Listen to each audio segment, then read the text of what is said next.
कौन है तात्या टोपे, जिसने अंग्रेजों को सबसे पहले खौफ का एहसास दिला दिया था। नमस्कार, मैं रेणु कुमारी, आप देख रहे हैं public Asia news channel. Bharat की स्वतंत्रता के स्तंभ की नींव की सबसे पहले ईंट रखने वाले शख्स का नाम है तात्या टोपे। जिसने सबसे पहले ब्रिटिश हुकूमत की इमारत को चुनौती दी, उस शख्स का नाम है तात्या टोपे। बता दें, 1857 की क्रांति ने देश की आजादी के रास्ते खोल दिए थे। हजारों लोग तब भारत को अंग्रेजों की गुलामी से आजाद कराने की जंग में कूद पड़े थे। इतिहास की किताबों में आज भी ऐसे नायकों की शौर्य गाथा मौजूद है, लेकिन उस लड़ाई के कुछ ऐसे हीरो भी थे जिनके बारे में ज्यादा कुछ नहीं लिखा गया। आज हमें ऐसे ही एक जाबाज सिपाही को इतिहास की भूली बिसरी कहानी से ढूंढ कर लाए हैं। आजादी के दीवाने इस नायक का नाम था तात्या टोपे। बता दें, 1857 का विद्रोह भारत की स्वतंत्रता का पहला युद्ध था। ईस्ट इंडिया कंपनी के सिपाहियों द्वारा इसको एक विद्रोह के रूप में शुरू किया गया। मुस्लिम और हिंदू सिपाहियों ने मिलकर इस विद्रोह की शुरुआत की। कहा जाता है, सबसे पहले अंग्रेजों के खिलाफ विद्रोह करने वाले दो दोस्त थे, जिसमें से एक मुस्लिम था और दूसरा हिंदू था। इस लड़ाई में रानी लक्ष्मीबाई, मंगल पांडे, बहादुर शाह जफर, नाना साहेब और तात्या टोपे कुछ सक्रिय नेता और स्वतंत्रता सेनानी थे, जिन्होंने विद्रोह में लड़ाई लड़ी थी। मंगल पांडे को आधुनिक भारत में नायक माना जाता है, क्योंकि उन्होंने अंग्रेजों के खिलाफ विद्रोह की शुरुआत में महत्वपूर्ण भूमिका निभाई थी। रानी लक्ष्मीबाई को ब्रिटिश शासन के प्रतिरोध का प्रतीक माना जाता है और 1857 में विद्रोहियों के प्रमुख लोगों में से वो एक थी। बता दें, तात्या टोपे 1857 के भारतीय विद्रोह में एक महत्वपूर्ण व्यक्ति थे, जो एक साहसी विद्रोही नेता के रूप में अग्रणी थे। उन्हें अक्सर ब्रिटिश औपनिवेशिक शासन के खिलाफ प्रथम स्वतंत्रता संग्राम शुरू करने का श्रेय दिया जाता है। तात्या टोपे के दृढ़ नेतृत्व और रणनीतिक कौशल ने विद्रोह को प्रेरित करने में महत्वपूर्ण भूमिका निभाई थी। वो अंग्रेजी हुकूमत के लिए एक बुरे सपने की तरह थे। तात्या टोपे 1857 के स्वतंत्रता संग्राम में आखिरी दम तक अकेले लड़ते रहे और अपने आप को उन्होंने स्वर्णिम इतिहास में शामिल करवा लिया था।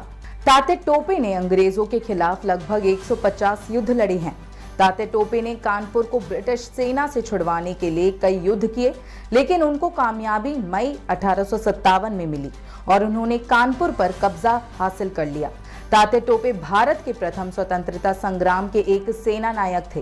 तात्या टोपे को मराठी और हिंदी भाषा का अच्छा ज्ञान था। वो अपनी गुरिल्ला रणनीति के लिए कुख्यात थे, जिससे अंग्रेज भयभीत हो गए थे। उनका भय इस कदर था कि उन्होंने जनरल विनहेम को ग्वालियर से हटने पर मजबूर कर दिया था।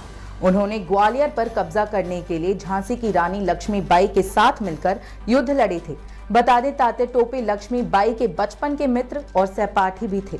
ऐसे में अंग्रेजी सैनिकों ने जब झांसी पर कब्जा किया तो उन्होंने झांसी के चारों तरफ से घेर लिया।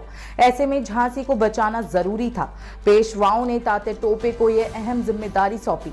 इस युद्ध को लेकर विष्णु भट्ट गोडसे ने अपने यात्रा वृतांत माझा प्रवास में लिखा है कि इस युद्ध में तात्या टोपे की सेना बहुत बहादुरी से लड़ी, लेकिन तात्या ये युद्ध नहीं जीत सके और उनके शस्त्रों पर भी ब्रिटिशों ने कब्जा कर लिया। ग्वालियर की सारी शाही संपत्ति पर कब्जा जमाकर तात्या ने इससे सैनिकों को वेतन दिया और उसके बाद अंग्रेजों से ग्वालियर की सुरक्षा करने का काम शुरू किया।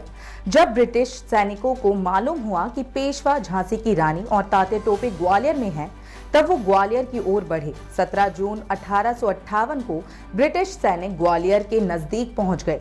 यहाँ पर झांसी की रानी लक्ष्मीबाई अंग्रेजों से सीधे युद्ध में लड़ी और वीरगति को प्राप्त हो गई। रानी लक्ष्मीबाई की मौत की खबर के बाद युद्ध के मैदान का दृश्य ही बदल गया। ग्वालियर पर पेशवाओं की जीत हार में साबित हो गई। इसके बाद नाना साहिब के भतीजे राव साहिब, तात्या टोपे और बांदा के नवाब अली बहादुर सब ग्वालियर से लापता हो गए। इससे पहले 10 जून को रानी लक्ष्मीबाई और अली बहादुर को पकड़ने पर ब्रिटिश सेना ने 10-10 हजार रुपए के इनाम की घोषणा की हुई थी। रानी लक्ष्मीबाई के निधन के बाद तात्या टोपे और राव साहिब को भी पकड़ने पर 10-10 हजार रुपए के इनाम की घोषणा कर दी गई। राव साहिब ने आत्मसमर्पण की पेशकश की, लेकिन अंग्रेजी अधिकारियों ने उन्हें ब्रिटिशों के खिलाफ षड्यंत्र में शामिल होने की स्थिति में किसी तरह की रियायत देने से इनकार कर दिया था।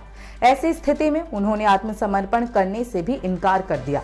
अली बहादुर ने ब्रिटिशों के सामने आत्मसमर्पण कर दिया और उन्हें इंदौर में पेंशन के साथ भेजा गया।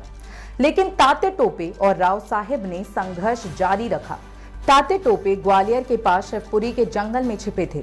तब उनकी मुलाकात नरवर के राजा मानसिंह से हुई। मानसिंह ने उनके बारे में जानकारी ब्रिटिशों को दे दी थी, जिसके बाद ब्रिटिशों ने तात्या टोपे को शिवपुरी में सिपरी गांव लाया गया और 10 दिनों के बाद ही 18 अप्रैल को उन्हें फांसी दे दी गई।